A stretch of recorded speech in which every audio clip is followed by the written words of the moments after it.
Hello,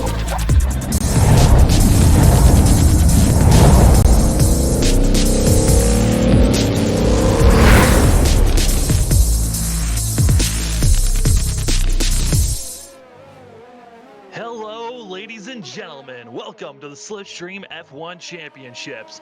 Today we're going to be at Spa for today's evening, and if you're watching this series from the start to now, you've seen who's been the dominant car. That's Bronson Stafford, and looking like he's going to be the most dominant car here today. My name is Sam Dyer. With me today is Anthony McCurry, who's been in the booth every single night so far. Anthony, the dominance looks like it's going to continue, and it might be the biggest blowout of the season. Oh, the current meme right now going around the various forms of social media is how it started, how it's going. If you took a look at the beginning of the season to the now of the season, it's about the same as where it started.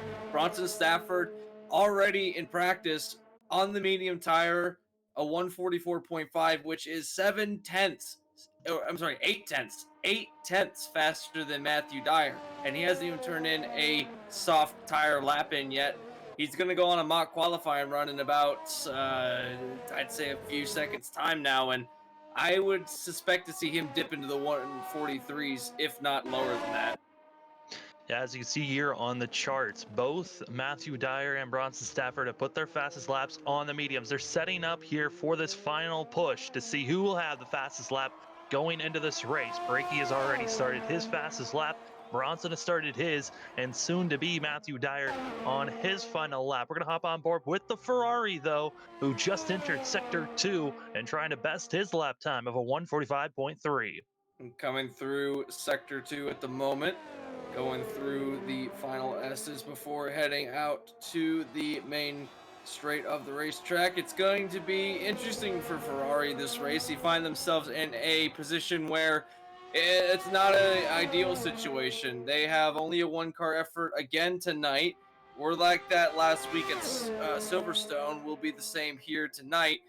The way the points are going for the constructors with both AlphaTauris here, Ferrari has to maximize on any advantage that they can, because we're getting close to the end of the season now. We're on the second half, and if the Ferraris continue to have one or two cars or only one car show up week after week and both the Alphas have multiple cars show up, then it's going to be a battle all the way down to the final race before we see anything kind of come to a close, as Brakey puts in a fast lap, but that won't last long because that was on softs. Bronson's also on softs, putting in purple sector times. Actually, he's off track at the moment.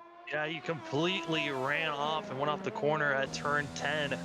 So the AlphaTauri not going to be besting the time. Now we put our eyes on to Matthew Dyer, who was running very similarly to Brakey earlier. Brakey is now retired and is done for practice. But let us see what can this Alfa Romeo do, as he's going to be on track, as well as a newcomer down in 9th place, Duncan McCannon and I'm going to be messing up that name. I'll figure it out by the end of this thing. But Anthony, new drivers entering the fray. This is our biggest lobby so far with 12 racers. The potential now of 2 drivers getting no points. Yeah, indeed. Is 12 cars will take the start of the race, both racing points here tonight, which is important for them. They really needed a good run to get themselves back in the midway point of the Constructors' Championship, and Duncan McCamick starting his first race tonight. He's got a teammate, so both of them will try to do the best that they can. I believe he was saying earlier this is the first time that he's been in a Formula One car. I might be completely wrong on that, and someone could fact check me later. But for the first time, if this is indeed his first time, doing pretty well. 147.4 at the line. So a lot of learning to do, but we should see him running about midfield throughout the night. Dyer's going to be the last one coming across the line. Does not best our front 2. So Dyer is not looking quick in the softs. A little off on the mediums, as at least we have our top 3 in the 144s. But Brakey, top of the board, but that is him really being able to at least put a lap down. We did not be able to see what Bronson's best lap would have been on softs. We know it's going to be faster than the Ferrari or the Renault team, so the rest of the field knows that this is going to be Bronson Stafford's race to win. It's up to him if he wants to throw it away. I think all the other races, it's been a lot of strategy and trying to find the dominance for this AlphaTauri team. But today's going to be a little bit different, Anthony. I mean, I think this for sure is looking like pretty scary run for the rest of the field that already know Bronson's on top of the board. With points wise, he's beating everyone else by over 89 points. Yeah, he might be able to close the championship before we even get to the final races. There's a bit of darkness over the track. It's not raining, but it's not looking like the best of conditions out in the racetrack at the moment. A lot of these drivers are going to be looking for one thing and one thing only by the time the race starts, and that is if you can get through La Sorte easily or not. That's the first turn on the racetrack. We've seen a number of races in various series and in the real life Formula One that if you get through there okay, it's kind of a miracle, as there are a lot of incidences that happen on the opening lap in that specific turn. It closes up so much, being the first turn and being so sharp. It basically almost a 90-degree turn back the other direction. It's about a 75-degree turn. But we're about ready to set them underway for Q, and it looks like that it's going to be Breaky at the top of the point at the moment. Breaking on top of the point, but we're really going to be seeing a lot of shuffling here coming up through the hill.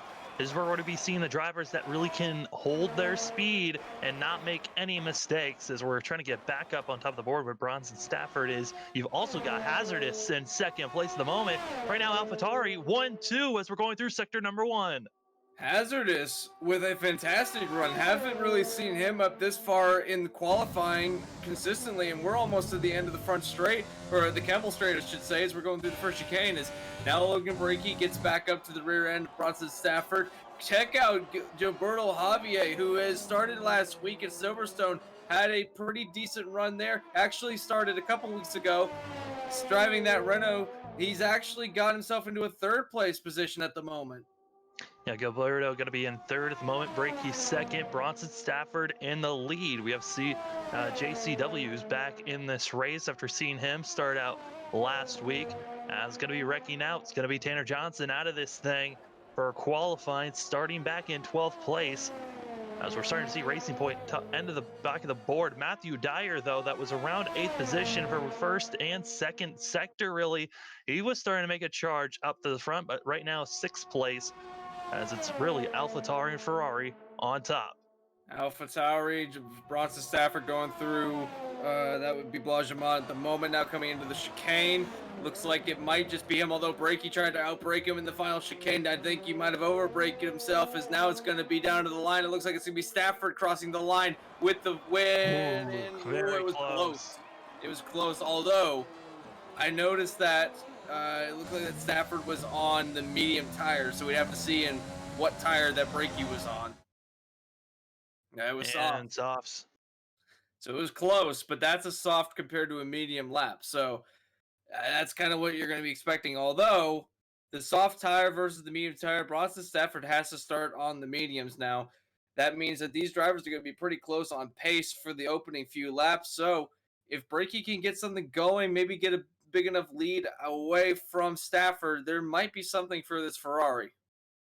Now, our top 10 have to stick with the tires that they qualified with, but our back two of Duncan as well as Johnson going to be able to come in and swap up if they feel like swapping, maybe starting on the hards to go as long as possible, try to get a net gain on the drivers they're going to have to pit, or maybe start on the mediums might be a strategy for them. But Anthony, it's clear it doesn't look like there might be a cloud in the sky here, maybe a little bit across the way. But these drivers looking like it might be a dry race from start to finish. An absolutely pristine day here in the hills of Belgium. It's going to be a beautiful day, mild temperatures. The track temps don't look too hot according to everything that we're getting. And it's just a lovely day outside. Compared to what we had for qualifying is pristine. And so the track temps will be a little higher than they were in qualifying. That's how we saw some of these fast laps for these drivers. The race is going to be half distance of full Grand Prix, as the remainder of these races are going to be. And your points coming into this race, it's all Bronson Stafford out in the front for the Drivers' Championship. However, the Constructors' Championship is still close between Ferrari and that would be AlphaTauri. AlphaTauris both have their drivers here, and Ferrari with a single car effort this weekend. Sam, it's been a long season thus far, but we're getting into the end of the season. what can we expect out of this race, and what can we expect going forward as we see some new faces in a bigger field than we've seen all season long? Yeah, I'm really excited to see what some of these drivers are going to do. I think JCW was letting his computer race last week, so now we're actually going to be able to see what that Racing Point team has for speed, as I believe both drivers are going to be making their first official driving starts. Bronson Stafford, I don't think he's going to have anything to worry about, but seeing Javier up in third place, that is very awesome to see for the Renault team, as they're tied with Haas right now for third in points constructors wise. They're a little bit too far back to be hunting down Ferrari or AlphaTauri, but still doing a great job trying to figure out who will be the defining machines for the constructors for third place. And with Renault having both their drivers here, looking like they will be the ones, as they're both ahead of Haas at the moment. Points wise, I'm excited to see what Spencer Hardison has. Right now, fourth in points, with JD not here, he has a chance to start trying to crack at that Ferrari machine who's missed 2 weeks. So interesting to see these drivers go, as the graphics have popped up to show what the tires are looking like. It's a possible one stop for everyone. It doesn't matter if you start with softs or mediums. Most likely you're going to be swapping to the other one. The hards might be questionable if you're going to be using them or not, as Javier is just disconnected from the session.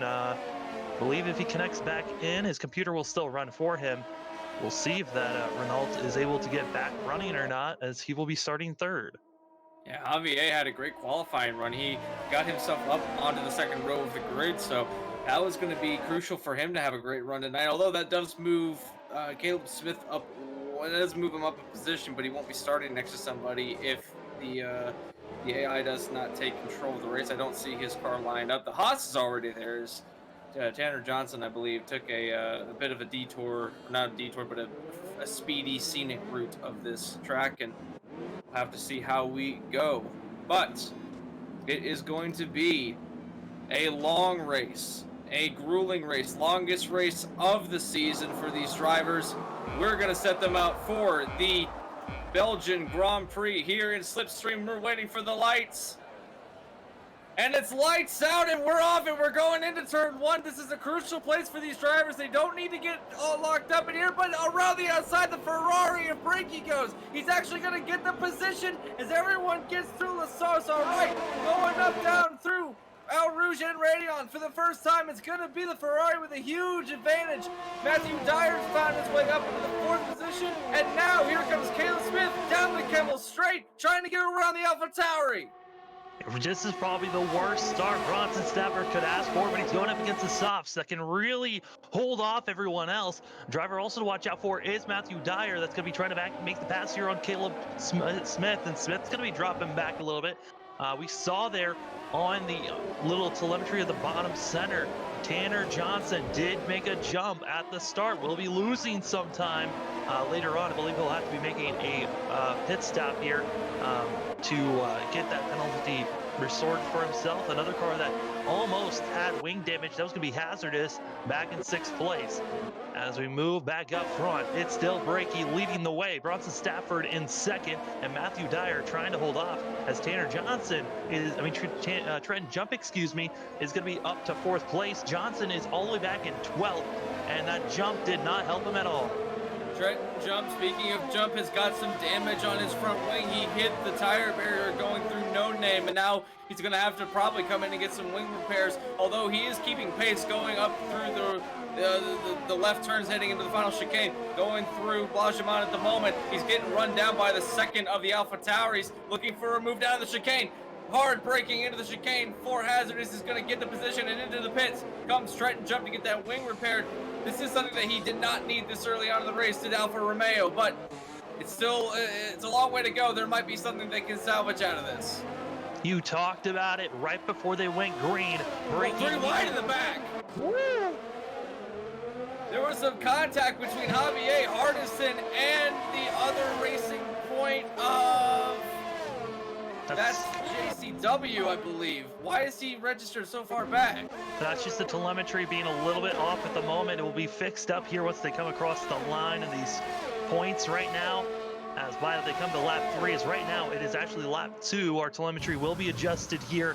It's going to be a little funky for these upcoming sectors, but we hope for it to be fixed at the moment, as looks like Javier once again having more issues for himself, and now is going to be dropping even further back. But up front, it's still Logan Brakey leading the way over Bronson Stafford, and he needs to start pulling away. Otherwise, Bronson will be climbing back the longer this run goes.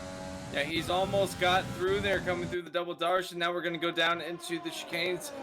These two right lefts that we have, very mirroring of each other, and they're going to go and try to get an advantage for Brakey. Although Brakey's on the soft tires, so his tires are going to fall off much quicker than Bronson's will. Bronson's will actually hit their peak later on in the run.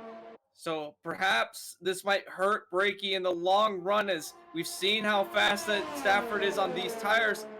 Once he switched those over to softs, if everyone's doing the one-stop strategy, that's it. So you need to get as big of an advantage as you can, and Ferrari really needs this for their championship efforts and drivers. And Bronson Stafford wants to add a 9th win to his season, going 9 for 9 on the season, and that could be something special for him.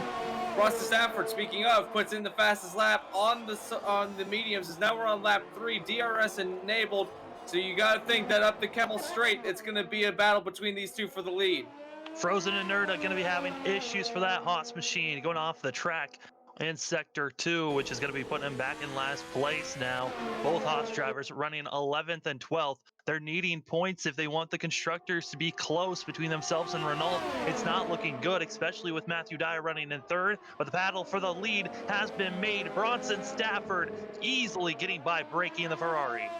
Around the outside, now he's going to go on to the defensive mode. Can he check out from Logan Brakey? He's got the speed to do it. I would think that he can. We're going down the downhill right, off camber that turn is. Now we're going through no name at the moment. Famous for not having a name. And, you know, I think that Stafford, with the position he's put himself in, he can control the race now. He's on what should be the slower tire. This car is just hooked up week after week. We see this car making passes, putting itself where it needs to, taking the commands from Bronson Stafford as if it was sentient. And he's driving it amazingly here tonight, as well as we're on the run back up to the chicane, and hasn't really started checking out, although I think that he can get himself out of DRS zone by the time we get to that point. There's only 2 DRS zones here at this track, one on the front straight, one on the Kemmel Straight. So not a whole lot of time on the DRS, although I don't think these drivers really need the DRS too much at this track. Pass made for 4th place. Caleb Smith going to be able to make the pass on Hazardous. Bronson putting out the fastest lap again. Hazardous has been a surprise. A driver that started the season off, never touching an F1 game before, started fresh. It looked like it was rough at the start, but halfway through the season, this AlphaTauri team has figured out the practice regimen, and he is now running in 5th place. A huge surprise so far, and a great run early in this race. And much to the chagrin of the Ferrari camp is, you know, having 2 AlphaTauris early in the season, okay, no problem. One of them never really did well, but now that he is up in the top 5, now challenging for the 4th place position on the Mercedes of Smith, going through the chicane, the first chicane, it looks like he's trying something. He actually has to back off a bit. Now into the 2nd sector of the racetrack, going to set himself up again for a run on the Mercedes, but you know, this team has really put together quite a program, and he's missed a couple of races this season. Actually had Matthew Rodriguez fill in for the 2nd AlphaTauri a couple weeks in a row, to make it 3 weeks in a row. Now, back with Shane, doing well, could potentially get a podium if he speeds up a little bit, because Matt Dyer's not too far up the road from these 2 drivers. So, it could be, for the first time, an AlphaTauri 1-2, which is something that AlphaTauri is really going to be happy about. Again, Ferrari, probably not so happy about. Yeah, and Ferrari is extremely upset. JD is not able to make today's race due to illnesses. The 2nd Ferrari was not able to show up for today's race. We hope the best for JD, and we hope that he gets better soon, and we can see him back on track and see Ferrari back on the podiums. Because we are loving it when they're up front, finishing 2nd and 3rd, and hopefully they'll be getting a win here soon. But Bronson is showing off that he does not want anyone else's. Every single lap, he has put the best lap. He has indeed. He's actually gotten himself out of DRS zone now. Within eye shot of the Ferrari, though. So it's got to be painful for Logan Brakey being that close. I can see him. I can see where he's at. I can almost be as fast as he can, although I'm out of DRS. I can't use it down the straights.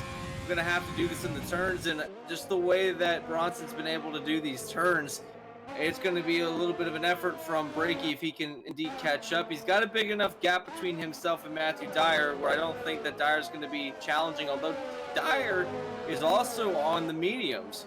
So an interesting strategy from the Renault. He must have qualified on those medium tires as well. He's putting himself in a good position, a good podium position if he can finish out the day like this. He's got about a 3.2 second gap back to Caleb Smith in the Mercedes.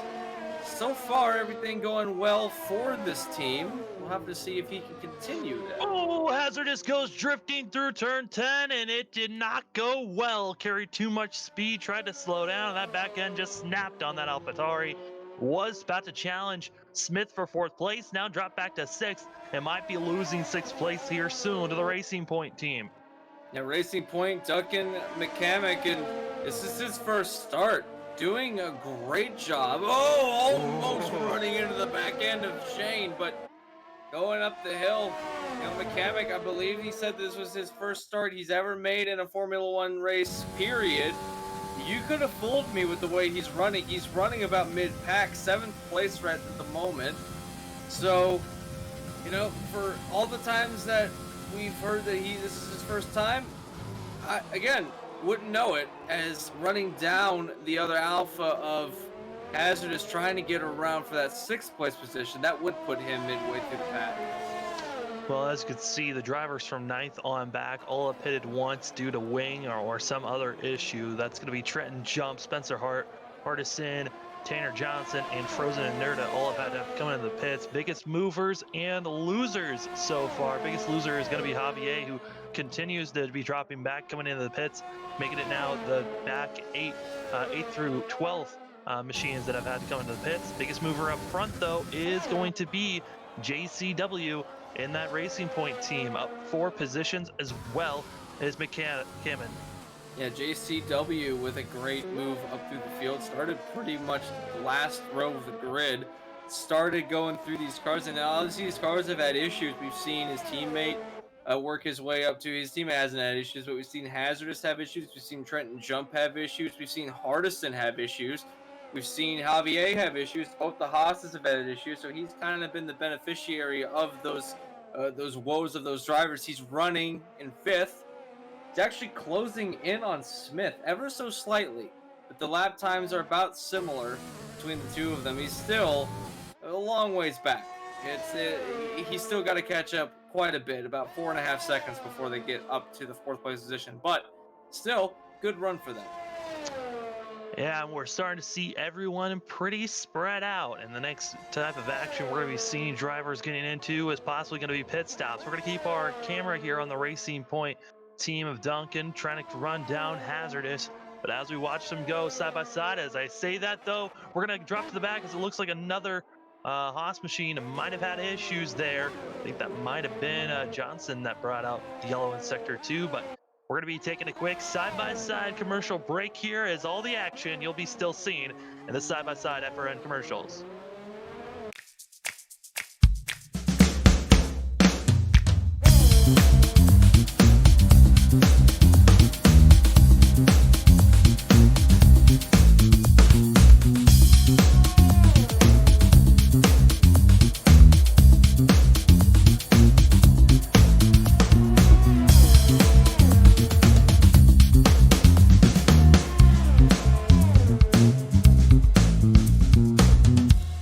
Since the VFW was founded, their mission was really to look out for the veterans community, to make sure that our nation upholds its promise to really care for the service member, the veteran, and his or her family. There are several ways that the VFW fights for veterans today. The top services include disability claims assistance, advocacy on Capitol Hill and with the Department of Veterans Affairs. We also offer scholarship opportunities, and then also volunteerism. For me personally, when I came back from Iraq, my life experience was drastically different from those around me. And the Veterans of Foreign Wars really spoke to me. The reason I would encourage veterans who have served overseas today to join the VFW is because this is your organization. The VFW is for veterans. Every generation, a new generation of leaders steps up in the Veterans of Foreign Wars and fights for the veterans community. The Veterans of Foreign Wars. No one does more for veterans. For more information on the VFW, go to ahctv.com/sacrifice.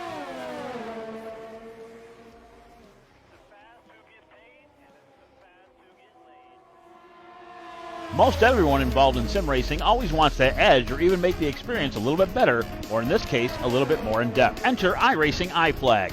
iFlag is a simulation signal box with software designed by Peter Vostro. When you are behind the wheel in iRacing, your eyes are looking down the track or maybe even in the rear or side view mirrors. You may not notice or even hear when the caution comes out, when your car is damaged, or if you get black flagged, or even notice the car beside you. Yes, iFlag will point out the signs and tell you where that car is. It just makes iRacing more real and can help you become a better driver. We also offer iRacing iFlag Digital Pit Box.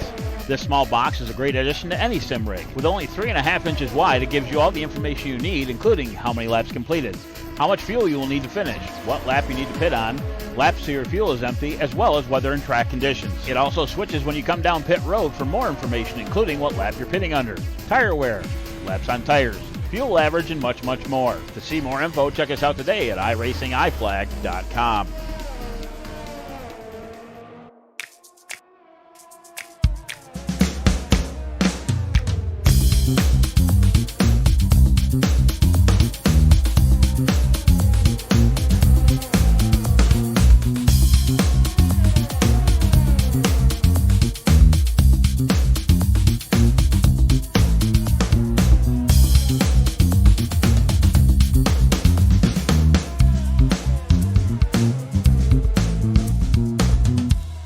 Since the VFW was founded, their mission was really to look out for the veterans community, to make sure that our nation...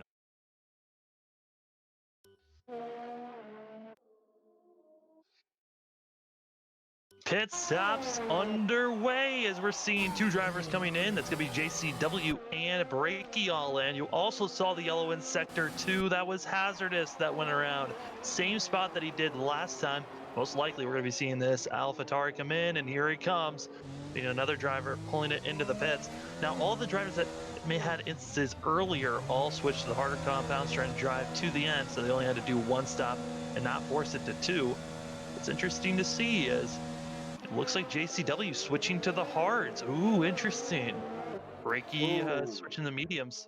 McCamick came in. He had to wait because his teammate JCW came in, actually had to get a wing repair. They were double stacking for Racing Point, and he actually had to wait a little bit before they were ready to serve him. So that's going to hurt his overall time as he's coming back on track off the limiter. So a double stack incident for the Racing Point cars. Not sure if that was intentional, but whatever the case being, they had to do it. So that's going to put McCamick back a little ways. JCW is going to be hurting because of that loss of front wing. He's actually going to have to make up some time now. He's back to 7th. Trenton Jump has found his way up to 6th. Hardison hasn't pitted yet. He's up in 5th. I think that Trenton Jump might have to pit also. Hardison actually has pitted. He pitted 4 laps ago and has switched to the hard. So that is a huge gain for both the McLaren as well as the Alfa Romeo team, being able to move up forward for both those drivers. And now we watch as Breaky is already pitted. So we're kind of waiting for our front 3 now to come to the pits, which the first one to come in out of them is going to be Caleb Smith now.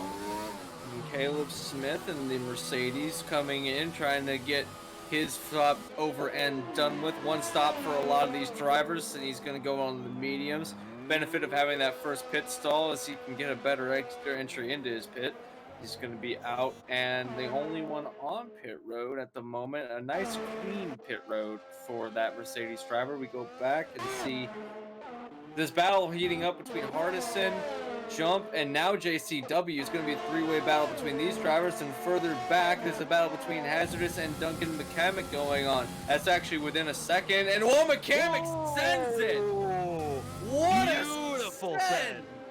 And he made it stick. Hardison was coming in for the pit road. Duncan McCamick with a fantastic send into the final chicane, but man, I don't know if that was intentional or not, but he made it work. These drivers do communicate to one another when they're planning on coming into the pits, so there might have been a discussion there as looking like wing repair for hazardous as well as switching to the softs. An interesting call because now he's going to have to run the rest of this race on the softs most likely, unless he's planning on coming to pit again for softs to finish out this race. But up front, our top two, it's going to be Bronson Stafford and Matthew Dyer, both 9 laps on these tires, and most likely they're going to be trying to push it to at least 9 to go, which would put them at lap 123 to 124 is the window they're looking for to pit. Well, Bronson and Stafford started the race on the mediums, correct? Yeah, both Stafford and Dyer have started on the mediums. So Stafford's pitted. He's still on the mediums. Yeah, both Stafford and Dyer have not pitted yet. He's going to have to pit again. Yeah. I was thinking that a lot of these drivers look like they're going to do a one-stop strategy with the way the telemetries are looking. A lot of the soft drivers coming in this time was able to stretch their tires out to the end of the race. There's only going to be 11 laps to go in this race. So with that happening, if he can't get to a big enough lead, Brakey doesn't have to do that. Logan Brakey's already made his compound switch. So what does this say for later in the race? Is Stafford going to lose this race? Is Dyer going to lose second place on this exchange? Logan Brakey, as I mentioned, has already gone to his second set of tires, which is going to be the different compound. He doesn't have to pit again. These top two do. Yeah, it's going to be their first stop of the day, so they're most likely, like I said, they're pushing it to lap probably 23 to 24, and then they're going to be switching to the softs and trying to run it to the end. It's only 22 laps. I mean, sorry, 13. Excuse me. They're going to be pitting here probably in the next 2 laps. Excuse me.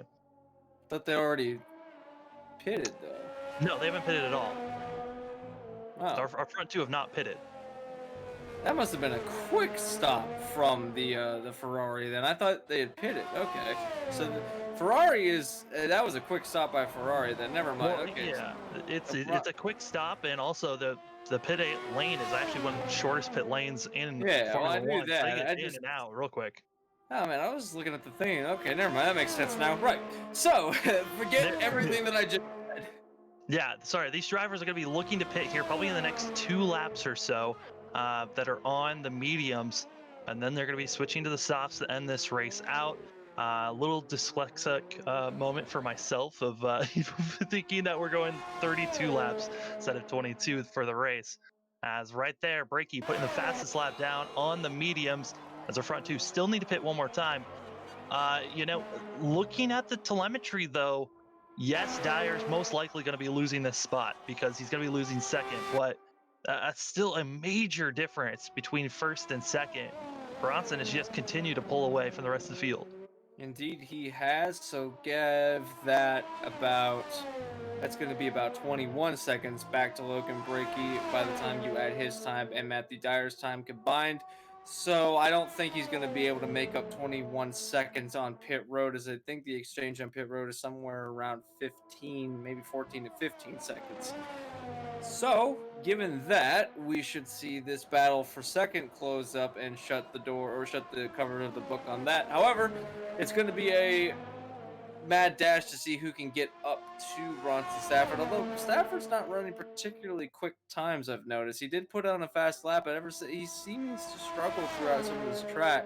He'll run a fast lap, then run a slower lap, then run a fast lap again, then run another slower lap. So not really sure what's happening with that car, but still doing pretty good as he's going through the final chicane yet again. Does he pit? No, he doesn't. We'll see him probably the next time around, or maybe the next time after that. Yeah, and then most likely, if Bronson feels like he's not losing too much time being out there, he'll probably try to stay out as long as he can to make sure that those softs are at their maximum potential to finish out this race the strongest, so he doesn't lose time in those final couple of laps. Yeah, if he can get those out and get going again, then he's going to have a huge enough lead that he's going to be able to just cruise on to this win. Although, that being said, you made a interesting point. This is one of the shorter pit roads we have all season long. Last week at Silverstone, it felt like they were crawling through pit road because you were on the limiter for a long time throughout that lap or that pit road cycle. And So far tonight, no one has had any pit road entry or exit problems, which is something that I thought going into this race was going to be an issue for a couple of these drivers getting on and off. Although I think that one where Hazardous almost got run into by Mechanic, that might have been one of those that could have been attributed to a pit entry issue. But so far, everyone's gotten on and off pit road all right. Sam, it's still a nice day outside. I kind of envy being not physically at the racetrack right now, but I don't know what it was looking like on weather for you. On weather for these guys on track, clear and good to the end to stay clear. For me personally in real life, it has been pretty hot recently. In the 90s over here in California, so we're still waiting for our fall weather to start over here. How are you over there? It's gotten cold, now it's gonna get hot again. So I don't know. We have bipolar weather in Virginia. It depends on how mother's feeling, or I guess. Anyway, that comes the leader into the pits. Here comes Stafford, gonna get his first stop and most likely final stop done of the race, and that should put him on the fast track to success, as he's gonna put the soft tires on. Matthew Dyer's also in the pits. He's going to get some softs put on his car. I believe that, he's on mediums now, so he'll be putting on softs.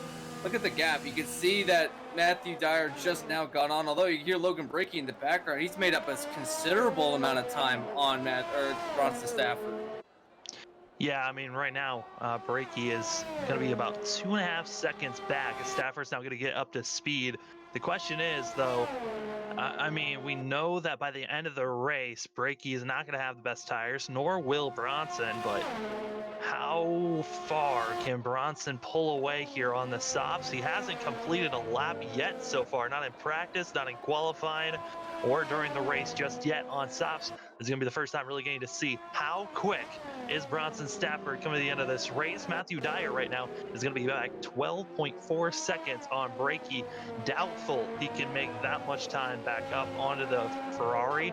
So a great gain for Breaky, a huge loss for Matthew Dyer. And Dyer now, he's got a very quick Mercedes on his back bumper of Caleb Smith.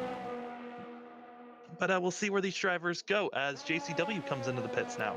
JCW, I think this is his first stop of the race. He's actually on pit exit at the moment on the soft tires. Oh, we almost hit the wall. He destroyed his wing.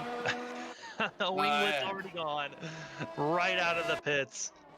Well, he's going to have to come back and get that fixed. That's Xavier. He's going to make a pass here on Duncan and pushing that Racing Point team back another position. It's not been a very good race for Racing Point at the moment.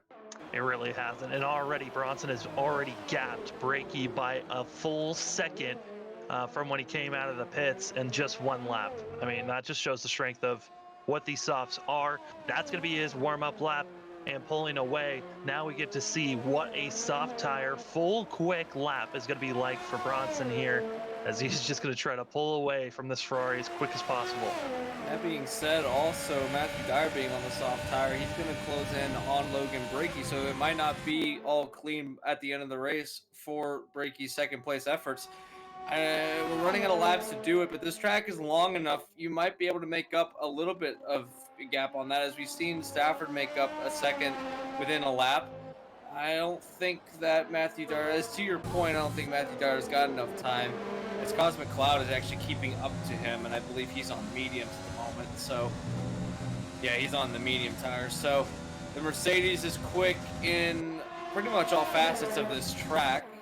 Just Caleb Smith trying to run down Matthew Dyer, although Dyer being on the quicker tire compound might not be able to get away. Lap 15 of 22. Sam, it's been a pretty clean race so far. We've seen some issues, though. We didn't see the big pileup in turn one like I thought was going to happen, so that's good for these drivers. They're able to get the start of the race off and going all right. Closing in on this race, what are your predictions for maybe 4th through 5th? It's not all clean for these drivers. 4th place might go to Caleb Smith, although he's running down Dyer, so that might be a battle for the podium position there, the final podium step. Also, Trenton Jump is trying to make a run on Spencer Hardison. I don't know if he's got enough time to make that gap up, but what are you expecting for those drivers in the middle of the pack? I mean, for the middle of the pack, I mean, I know Matthew Dyer pretty well as being his brother, watching a lot of his races recently. He's been known to throw away good finishes, as he's already made a mistake that last lap. He was gaining within 11 seconds from braking, now all the way back to 13.6, and really about to be less than 2 seconds now to Caleb Smith. So it looks like Dyer really needs to just calm down and really just hit his marks and not really feel the pressure that's coming, because Caleb Smith is going to get closer and closer here and try to put the pressure on the Renault, and it looks like he is just gaining quicker and quicker. I don't know how much longer Dyer is going to be holding third place, as Smith is coming. Smith with a fast run up through El Rouge Radion, now heading down the Kemmel. I don't think it's going to be much longer before we see this battle heat up, because it's within a second, just about within a second at this point in time. So DRS advantage will be going to the Mercedes come next lap if he can close the gap. Although it seems like that Smith is better throughout the first part of the track, and now we're seeing where the Renault shines going through the second part of the track. These cars might be set up slightly different from each other. One might be quicker in a straight line, as I think that the Mercedes is set up for quicker straight line speed, as that seems where he excels versus the Renault. But it's back to a second and a half now, still well within striking distance. Plenty of time left for this battle to keep brewing. You would think, though, that Dyer being on the faster tire, he'd pull away from Caleb Smith, but those tires on Smith's car have been weathered in. They're ready to go for the remainder of the race. Going up through what will be a Blagement very soon. Another part of the fastest track. This is one of the fastest parts of the track. The whole track is fast. Going to the final chicane. This is where Dyer lost a lot of time last time. Does he lose it again? He actually keeps the gap growing, does Dyer. Yeah, I mean, you were talking about different setups. For these drivers, they all work with presets. They're not able to do any really in-depth changes. We're on board with Matthew Dyer, as you continue to see the smoke from him locking up into these corners. That's why his tires are burning away. But at the same time, that's why he's been able to carry so much more speed. He's really pushing his cars into these heavy braking zones, where Smith is not doing that. But the presets that these drivers work with preset 1 being the quickest of all the sets, trying to make you go as fast as possible, preset 6 being the more downforce heavy. These drivers really are trying to pick, and usually they fluctuate between preset 2 to preset 4 on where they're going to be lingering, just because of the balance that they get to work with. You can choose different presets for the race. You don't have to choose, say, there's not a fixed setup that everyone has to choose a preset for a particular race. You can choose whichever one you want to. That being said, also, you can make small adjustments to these presets. Only adjustments that you're physically allowed to make during the race, such as differential and brake bias. You can make those changes.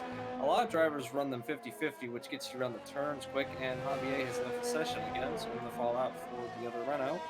And so Javier Bot will be taking over for the moment, but so you can change things like that, which gives you slight advantage going in and out of turns.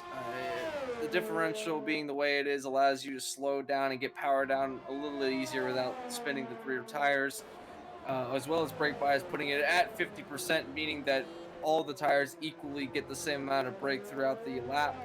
So, it's beneficial to do that, and it can gain you maybe a couple tenths of a second over someone who hasn't done that. Also, wing adjustment. I believe you can do that from the cockpit, so you can do that, and that is crucial for some of these drivers, putting the wing down on the straights, putting the wing up for the turns. Yeah, it's going to be huge for figuring out if you want downforce or not. Other things that are going to be huge points-wise, as Javier going to be able to log back in. We'll see when he can take back over his machine, and so he's running 7th at the moment, but all the way back in 10th place. Frozen Inerta able to secure that 10th place position over Hazardous and Johnson. As we were just watching Matthew Dyer there, gets a little squirrely, might be losing a lot more time after that, as you're seeing him, he's pushing this machine as hard as can, just trying to catch up to where Brakey is, and it might be just too far now. But the battle for 10th place, only the top 10 get points here, and that's the F1 rules. So 2 of these drivers going to be walking away with 0 points out of Spa here. And Anthony, I mean, there has to be a ton of pressure for those drivers, but for the driver up front, Bronson Stafford, he's just been pulling away. And one of those drivers that might miss the points, though, is his teammate. So if he misses out on the points, then it's only going to be one of the 2 Alphas getting points, which is good news for Ferrari, which is something they wanted to hear. That'll give them a little less hurt going into next week. But if you're Bronson Stafford, you wanted your teammate to do well. You wanted both of these cars to finish with points. Anything to get that much more of an advantage, is the skies have gotten super dark in the last 2 laps. So if this race doesn't end quicker than later, we might be seeing a bit of weather, as it has gotten kind of apocalyptic looking on the racetrack. And within 2 laps, it really changed so much for these drivers. Went from sunny, shiny, there was no weather to be seen, to absolute chance of rain coming. The question is, though, will there be enough rain for the wet tires to be utilized for at least 1 lap? Because these drivers are going to be most likely staying on the slick tires if any rain comes down for these last couple of laps. If the rain comes, we've seen one driver throughout the season be able to stay out on the soft or on the dry compound, and that was Matthew Dyer in Canada. Almost made it work, and then hit a puddle of water and hydroplaned into the turn 1 facility. That's the entire section there, turn 1, 2, 3. So if the rain comes on the last 2 laps, I would wager to bet no one's going to come down for intermediates. You're basically throwing the race away at that point. We're coming down to lap 20 of 22, so we're getting to that point where if you do come down, is it worth it? Because this is a large track. This is the biggest track that we're going to go to this season, outside of perhaps, I think Singapore is similar in length, but not overall speed. Frozen safety car coming out for the final couple of laps, and this race could end under yellow.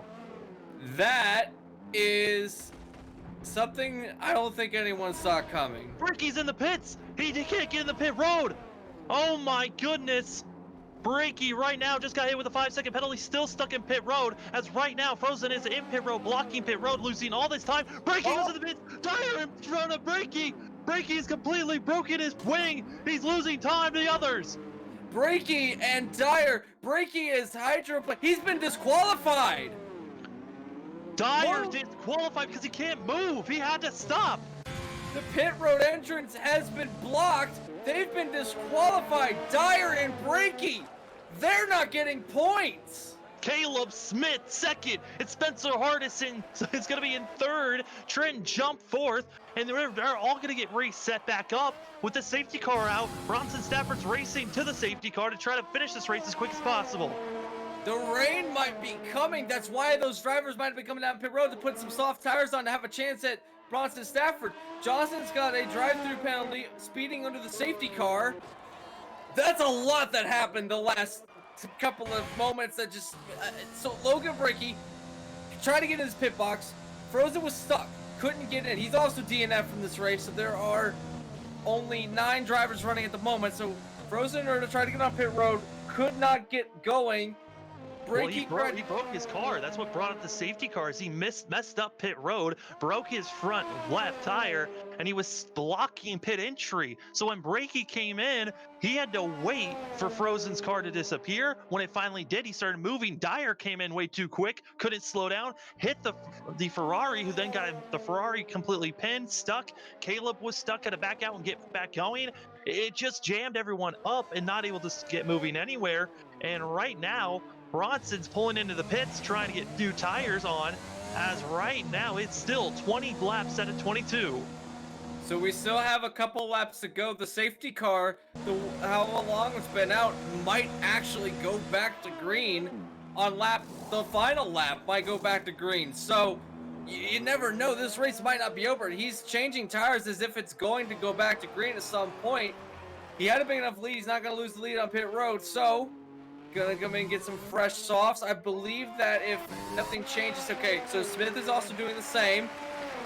So This race is blown wide open for Smith and Hardison. They find themselves in a very interesting spot. Hardison got a podium last week, finds himself in an impromptu podium position this week. If he can indeed capitalize on this, he's into the pits. So after Logan Breaky, Austin Powers did into the pits, couldn't get going, got DSQ'd. Matthew Dyer also DSQ'd. Your top three right now, Bronson Stafford, Caleb Smith, Spencer Hardison, Trenton Jump finds himself in 4th place. And we were wondering who the two drivers that were going to be not getting points. We know now. It's going to be the Ferrari of Logan Breaky, who needed a finish, a good finish, to have a chance going into next week to keep the points lead in constructors for Ferrari. I think that it's in jeopardy at this moment. He's going to get no points this race, and the other AlphaTauri is running in 8th place at the moment. Yeah, I mean, going into this race, AlphaTauri had the points lead in constructors by 4 points. And with Breaky and where he was at, and the fact that Hazardous was battling for 10th place, it would have really helped that gap would have only grown to about 11. And then if Ferrari had a couple of good finishes, and maybe if Bronson only finished and won the race and Hazardous didn't get any points, would have helped Ferrari get back into this. But with Breaky getting 0 points today, that constructors, it looks almost impossible to come back from. If Bronson wins the rest of the season and Hazardous just gets picky a couple of points here or there, I mean, this is terrible for Ferrari and constructors, and as a whole, AlphaTauri could be sweeping both the Drivers' Championship and constructors here at the midpoint of the season, and this is wild to see. Bronson leading the way. Matthew Dyer, who was trying to battle with Spencer Hardison for 4th place in points, that's now out of the question in some fashions here. That battle is now going to be growing once again as Hardison's in 3rd place. I mean, Anthony, with these drivers still under pacing, we're coming up to sector 3. The safety car has to come in this lap. It is coming in this lap. We got the word that it's coming in this lap. We're going to go to green, and look who's there. We have Spencer Hardison, and we have Caleb Smith. So the Mercedes and the McLaren looking to capitalize. Can Mercedes keep up? Does he dive up? Oh, he spins the tires a little bit. So that's going to give Stafford the jump he needed. But now it looks like the Mercedes is going to be in the fire. How deep does he set it? We're on the final lap of the race.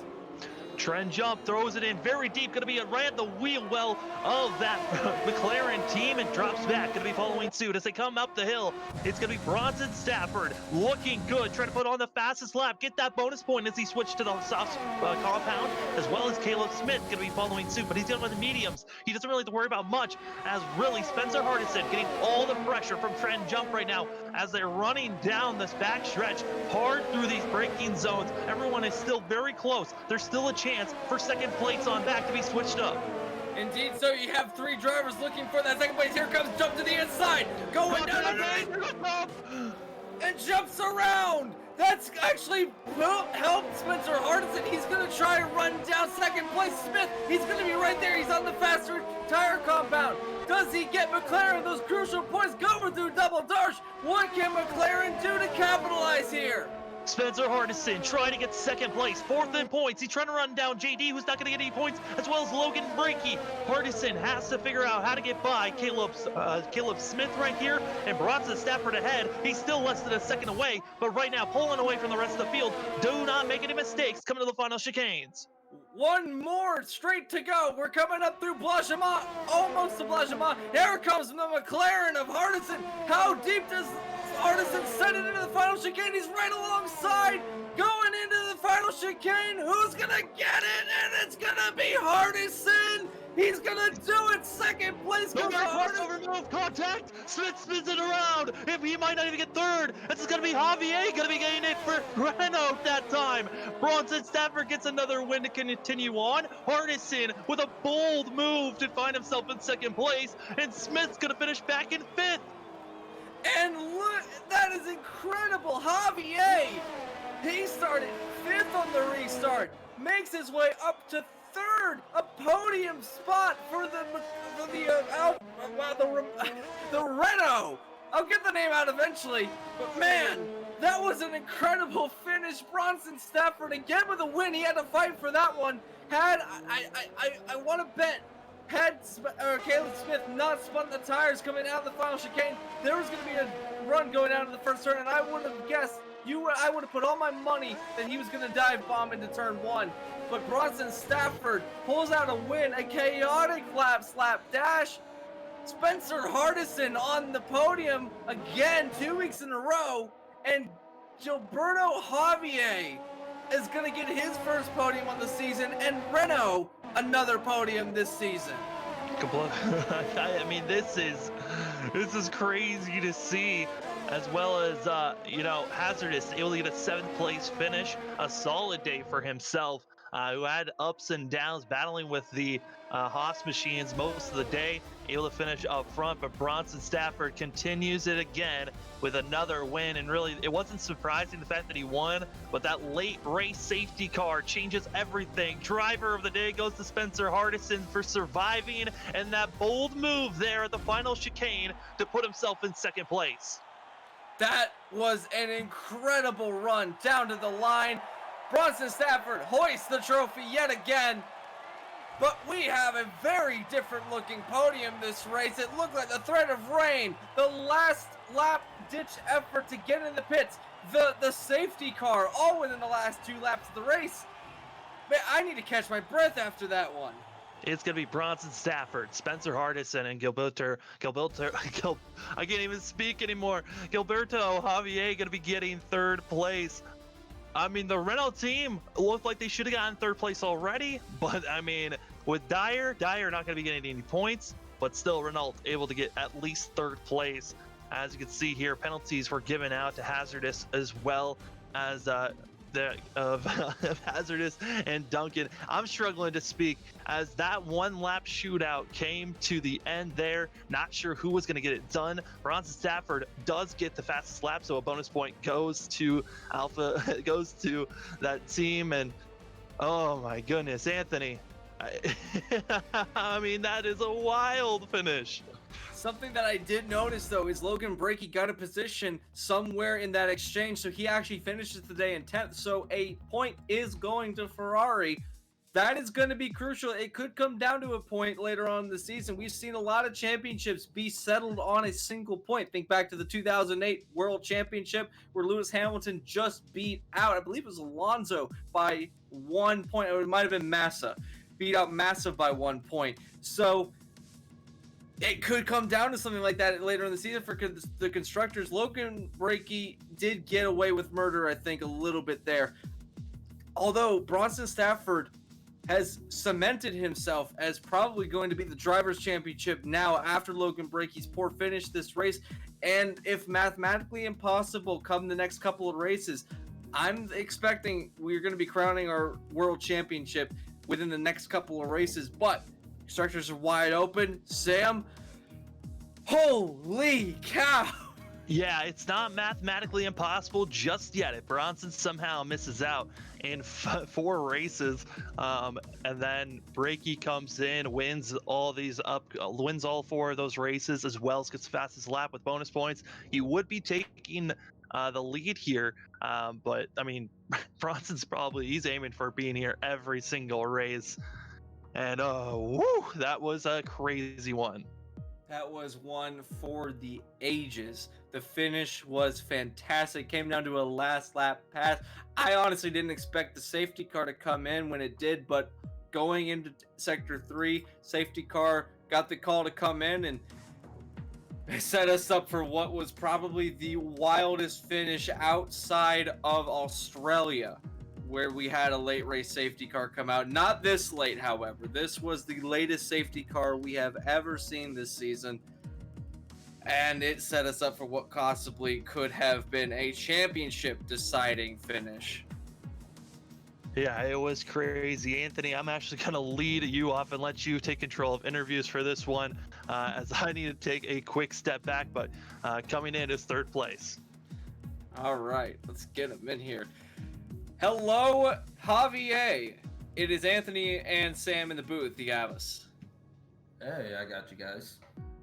Well, first off, congratulations on a third place finish, your first podium of the season. You've had a couple starts in this series so far, and you capitalized on what was possibly the craziest last 3 laps we have seen this season. What was it like from your perspective? Actually, I ended up on that restart with older tires because I thought the race was gonna end under yellow. So I had, I think my hard tires were already about 12 laps old. So I was kind of just trying to keep the 5th place. And then when the car started going off the track, I figured that I might have a shot at it. I was not expecting the 3rd place, but really happy with the result. It was a wild last 2 laps. It did seem like the safety car was going to stay out for the duration of the end of the race, so I don't necessarily blame anybody who didn't come down and get fresh tires. Although, with the misfortune of some of these drivers, you do get Renault some crucial points, and that's something that I think that Renault overall was hoping for going into this race, because they've made a lot of starts this series and they're fighting for the mid-tier of the point standings for constructors. Going into that with that knowledge, you think that this was a great race for Renault as a team and yourself as a driver being up here in this position? Yeah, I'd say I know Matthew Dyer had a great race on himself. Unfortunately, he got caught up with that safety car and got disqualified. But myself, I had pretty good pace on the car. Obviously, I wasn't as quick as the leaders, but I still had a pretty good shot at some decent points and helping out with the team for the constructors. And really happy that I was able to bring in some really good points for them. Well, it's again a fantastic finish. I'm glad that you got up into this position. Going into next week, if you do come next week, we're going to I gotta look at the schedule again. I just completely blanked on where we're going. We're going to Monza, which is the Temple of Speed for Formula One. What are you looking at once we go to the powerhouse known as Monza? I'm hoping for maybe a similar result, maybe a top 5 result. I know Monza has always been one of my strongest tracks in Formula One, and I'm hoping to show some speed and maybe fight for the podium. Well, that is Gilberto Javier, your 3rd place finisher tonight, 3rd place on the podium. Before we let you go, we're going to let you do some shout outs. Oh man, I wasn't expecting that. I mean, shout out to Logan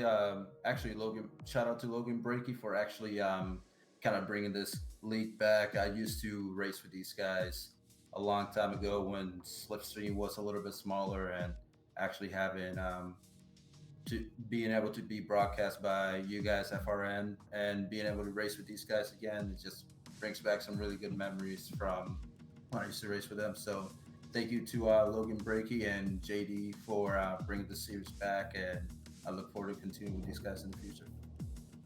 Well, again, that is Gilberto Javier. We look forward to seeing what you can do next week at Monza, and we continue to wish you good luck for you and the Renault. Thank you. Have a good night, guys. So that was your 3rd place finisher. We're going to get our 2nd place finisher in the booth at the moment. That was Spencer Hardison in the McLaren. Hey, Spencer, it is Anthony and Seth in the booth. Do you have us? Yep, gotcha. Well, we find you in this position again. This time it's in 2nd place. Congratulations on your 2nd place finish. It was a wild last few laps. What was it like from your perspective, seeing all the chaos happen in front of you? I honestly still don't know what just happened. I thought my race was over on lap 2. I got into the Renault, got loose coming out of the final chicane on the first lap, and just thought that it was over from there. Damaged the front wing, had to come in and just go to the hards. But I literally thought the race was over on lap 2, and I was just going to be content finishing about 5th. And yeah, all that chaos happened, and I just had to send it on Caleb. And I got mixed emotions because Caleb's a good friend, and I wish we were both on the podium. But yeah, really happy to get it done. Yeah, that was a wild last lap bomb into the final chicane. That you made the move stick. And when Smith spun around, I think that was when all of us in the booth kind of gasped because he was running so well. We kind of wish we saw him up here too, but a great finish for you. That last lap though, going in, knowing that you had to get around Smith, did you have the intention to send it if that was what was necessary to get that second place position? I assume that's what you had to do, but and that just that whole safety car sequence when the safety car came out onto that final lap, what was the mindset going into that final bit?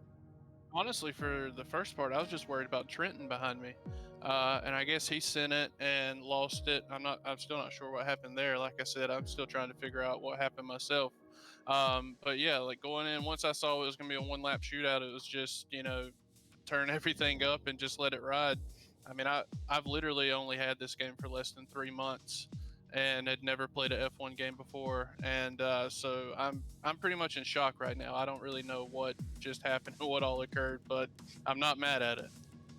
Well, you could have fooled me with the way you were driving out there. You look like you could be running with some professionals with the way that you've been showing up every single week. You've got 2 podiums so far this season, and looking forward to seeing what you can do for the rest of the season. Speaking of the rest of the season, we're on the last race of our European stretch next week at Monza.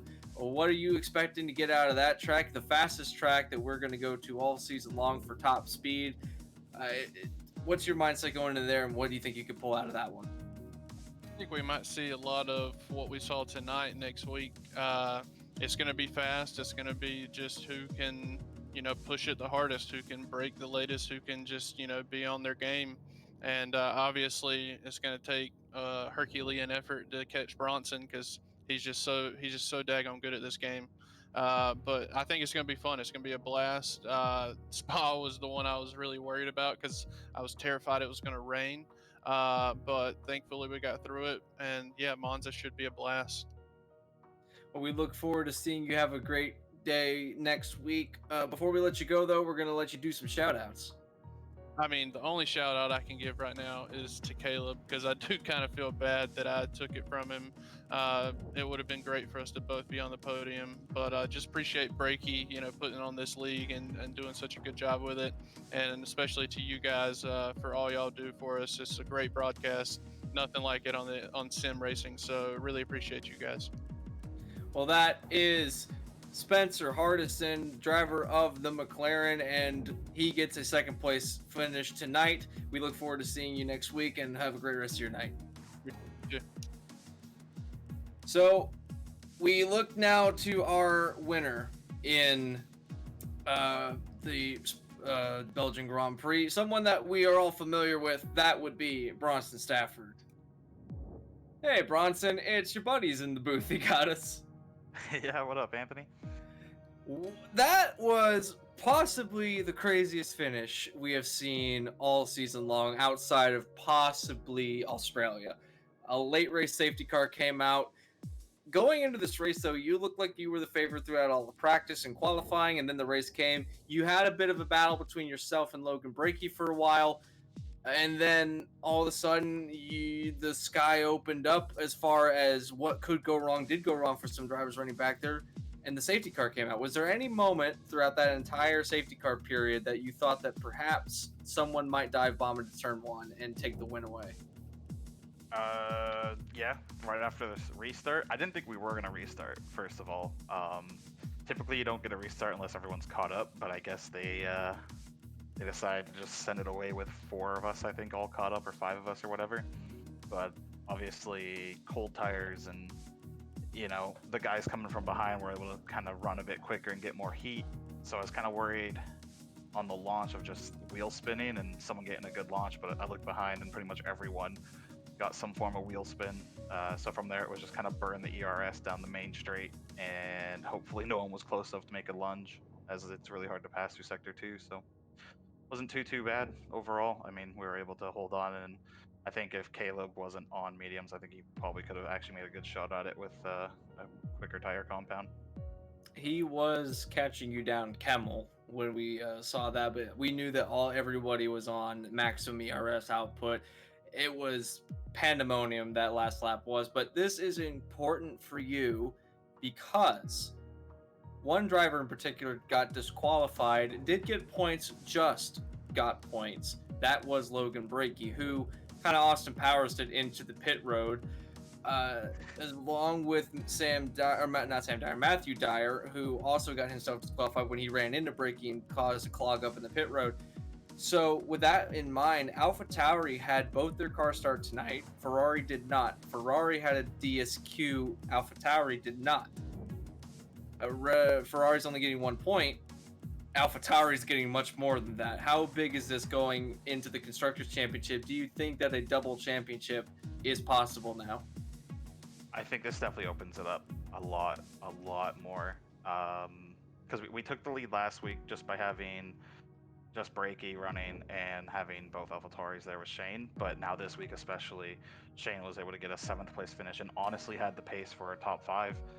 And Brakey getting disqualified there from 2nd place that's a huge point swing. It's probably going to be around almost 36-ish points, I want to say, give or take, somewhere around there for the gap now, even maybe closer to 40, and that's manageable. I think if Shane keeps showing up and just running, just good enough, I think, and I can keep the pace going, I think we have a legitimate shot at both titles now. Well, we hope to see you gun for it. We know that you're going to be strong at the next few tracks. We only have, as I'm looking on the schedule now, only got about 6 races left on the season, and we're coming to the end of our European stretch. So from here on out, it's going to be tough track after tough track. But next week is Italy. You're going to Monza, and it's been typically known as the Temple of Speed throughout every series that goes there. What are you looking for when we get to Italy, and do you think you can carry over the success you had here in Belgium when we get there? Yeah, Monza's going to be, I think, one of those tricky tracks. It's very easy to stay in the DRS range and just kind of do a DRS train. So it's going to be really important to try and get out of that 1 second gap and hopefully stay away from the drivers behind. But if not, then it's going to be really hard of a race. It's such a fast track. There's so many passing zones at the end of the straightaways, and you're going so quick, and your car's on the edge just due to the lowest downforce possible and all that. So Monza will be fun. I definitely think it's probably going to be one of the toughest ones to try and keep the win streak going, just due to how close usually everyone is on times, regardless of DRS or not. But the DRS is it's so strong on a track when you're full throttle as much as Monza. Yeah, we're going to see the highest top speeds out of all these tracks consistently going into that race. It really is the fastest track wholesale pretty much in the world that most drivers get to race at. And that's where the real-life AlphaTauri got their first win this season. So we might see a second win by AlphaTauri there in 1 week's time. But before we let you go, I don't know if you've got anybody else to thank at this point, but we're going to let you do some shout-outs. Yeah, definitely you guys doing this every week, and Brakey putting on the league and everything. It's always good fun, and shout out to everyone that showed up tonight. We had our biggest field of the season, and it was definitely probably the craziest race of the season right down to the end. You kind of got to like lap 19, you think it's all said and done, but it literally flipped upside down for Brakey and Dyer, and huge shout out to Shane. Shane's gotten a lot more pace now that he's getting used to the wheel and getting some more pace on him, and he had a top 5 speed, and hopefully he can keep building on that. Yeah, he did well tonight. Both the Alphas did well tonight. Congratulations on your, I believe this is your 9th win on the season, and we are looking forward to seeing all of you guys race at Monza next week. Until then, have a great rest of your night. All right, thanks, Anthony. Well, Bronson Stafford continues to have a dominating pace, and Sam, that was a crazy race all the way. I think we said that more times than not tonight. The last 3 laps really was a spectacle, and Bronson Stafford again getting the best of all of them. And another situation where he has to defend, and he gets the job done. What do you think of the overall performance of AlphaTauri going into Monza? Do they have a shot to extend the points lead rather than lose it again to Ferrari? Yeah, I really do think so. I mean, Hazardous is only going to get better from here. And at one point for the first about 5 to 6 laps, he was running in 5th place, looking good to really be showing up with even more points than what they got here today. So I think if Hazardous can really clean up his racing and try to take away some of the mistakes that he's had here today and get better throughout the season, I think AlphaTauri is going to really just pull away further and further now. And Ferrari is praying that they can get more points with JD not being here because of illness and Brakey with him being absolutely put in sideways at pit road entry by Dyer. It was just mayhem there in the final couple of laps there. I mean, Dyer hoping for a better day. Now with Hardison getting even more points and pulling away in that battle for fourth place in points. It's going to be interesting to see how that progresses here in these final 6 races of the season. But Monza next week's going to be a quick one. It's going to be crazy. Those first couple of chicanes are going to be wild to see at those passing zones. Yeah, there's basically every turn outside the Lesmos and the Parabolica is a chicane, meaning ample opportunity for drivers to make passes throughout the entire race. And Bronson alluded to it. You're never really outside of DRS zone when driving around that track. So we're going to see a train of cars going around the track at all times, meaning battles all over the racetrack. It really comes down to who can get into the braking zones better and who can get the power down after the chicanes that can get it done. The Lesmos may not be able to make passes in there, but if somebody gets a nice enough run down into them, they might be able to do it. And of course, the Parabolica, if you get a nice run down into the Parabolica, then you can take the lead from there. The rest of the season looks like this, however. Monza is next on the season. That is the last European race we have all season long. We've got them all out of the way and done with. Then we head to Asia for the next 2 races. We're going to Singapore first and then Japan. Both of those respective races going to be happening in tandem with each other. Then we head to the United States for the United States Grand Prix. Then our last 2 races, Abu Dhabi and Brazil. It's going to be wild to see this final season, a mixed bag of different tracks. We have the fast track of Monza. We have the tight, long street circuit of Singapore. Then we have the only track on the calendar with a bridge that these drivers cross over in Suzuka, the U.S. Grand Prix at Circuit of the Americas, the Abu Dhabi Grand Prix at Yas Marina, and then at Sao Paulo for Interlagos. It's going to be a great final rest, a great rest of the season here on out. Yeah, it's going to be crazy to watch with fast tracks, technicals mixed in between. But the driver we got to keep our eyes out on is going to be Bronson Stafford leading the points and is going to be trying to carry that points lead even further ahead. Possibly could be going for a chance here to win every single race this season. We'll see if that AlphaTauri team can do it. But for tonight, here at Spa, Bronson does it again with race number 9, win number 9. And Anthony, thank you once again for being in the booth with me. It's always a pleasure, Sam. I love doing these races, and I love Spa-Francorchamps, so I'm glad that we got to be here for this race, and I'm glad that I got to call it with you because this has been an epic season with you and I at the call, and I know that you're going to be out for the majority of the second half of the season in November, but we hope that you get back for the final race because it would be right to end up the season with you and I in the booth.